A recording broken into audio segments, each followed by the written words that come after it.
The words hang in the air longer than either of them expects. Maybe I'm not a good husband. Jovon doesn't say it for sympathy or to win an argument. He says it quietly, like a confession he's been rehearsing for weeks. Across from him, Annalyn blinks back tears, the kind that arrive not from shock, but from exhaustion, the emotional fatigue of loving someone when love suddenly feels heavier than hope. On 90 Day Fiancé, before the 90 days, Jovon and Annalyn have always felt like the couple trying hardest to get it right. Their story wasn't built on fireworks or scandal. It was built on promises whispered across time zones, plans scribbled in late-night messages, and the belief that once they were finally together, everything would fall into place. But reality, as it so often does, arrived with complications. When love meets real life. For Jovon, marriage came with expectations he didn't fully understand until he was standing inside them. Being a husband, he admits, felt different than being a boyfriend from afar. The distance once protected them from the daily friction of life, the small habits that annoy, the misunderstandings that pile up, the unspoken needs that don't translate well over a screen. Annalyn, meanwhile, expected partnership. She didn't want perfection, she wanted presence.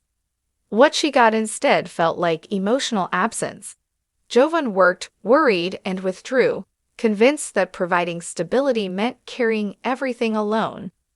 Annalyn interpreted his silence as disinterest, his distance as doubt. Neither of them was wrong, yet both of them were hurting. Their conversation unfolds slowly, like a door creaking open. Jovon talks about pressure to be strong, to be reliable, to never admit fear. Annalyn talks about loneliness, how even in the same room, she sometimes feels unseen. They speak softly, but the words land hard. I don't feel chosen. Annalyn's voice cracks when she finally says it. I don't feel chosen. It's not an accusation, just an ache. She explains how she imagined marriage would feel like teamwork, like facing the world together. Instead, she feels like she's standing on the sidelines of Jovon's life, waiting to be let in. Jovon listens, jaw tight, eyes fixed on the floor. This isn't the fight he prepared for. There's no villain here, no obvious mistake to fix, just two people loving each other imperfectly. He admits he didn't realize how much his withdrawal hurt her. In his mind, staying quiet was a way to avoid conflict. In Annalyn's heart, it felt like abandonment. The weight of husband. When Jovon finally says, maybe I'm not a good husband, it's not self-pity, it's fear. Fear that love isn't enough. Fear that good intentions don't automatically make good outcomes.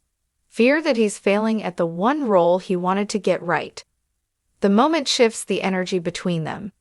Annalyn reaches for his hand, torn between comfort and frustration. She doesn't want him to spiral into guilt. She wants him to show up, to talk, to fight with her, not retreat from her. This is where their story becomes painfully relatable. Because cracks in a marriage don't usually come from one explosive moment. They come from quiet disconnections that grow louder over time. Culture, expectations, and silent assumptions. Adding to the tension are the cultural and personal expectations neither fully voiced before marriage. Annalyn grew up believing emotional openness was love. Jovon grew up believing emotional restraint was strength. Neither approach is wrong, but together they collide. Their discussion touches on sacrifice too. Annalyn left behind familiarity and comfort for this relationship. Jovon feels the weight of being responsible for her happiness in a country that isn't hers. Instead of bringing them closer, that pressure pushed them into opposite corners. What's striking is how aware they both are that something needs to change. This isn't a couple screaming at each other. It's a couple trying to translate pain into understanding. Love at a crossroads. As the conversation winds down, there's no neat resolution. No promise that everything will be fine. But there is honesty, and in the 90-day Fiancé universe, that alone feels rare. Jovon says he wants to learn how to be better, not just as a husband, but as a partner. Annalyn says she needs consistency, not apologies that disappear after the moment passes. They agree on one thing: ignoring the cracks will only make them deeper. The silence that follows isn't cold, it's contemplative. The kind of quiet where both people are asking themselves the same terrifying question: are we strong enough to fix this? Why this moment matters. Jovon and Annalyn's struggle resonates because it strips away the fantasy of international romance and exposes the raw work of marriage.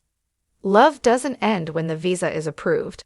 It begins a harder chapter, one that demands vulnerability, communication, and a willingness to unlearn old habits. This episode reminds viewers that admitting failure isn't weakness. Saying "I might not be a good husband" can be the first step toward becoming a better one, if the words are followed by action. For now, Jovon and Annalyn stand at a fragile intersection. One path leads toward growth, therapy, and uncomfortable honesty. The other leads toward resentment and emotional distance. Which road they choose remains uncertain.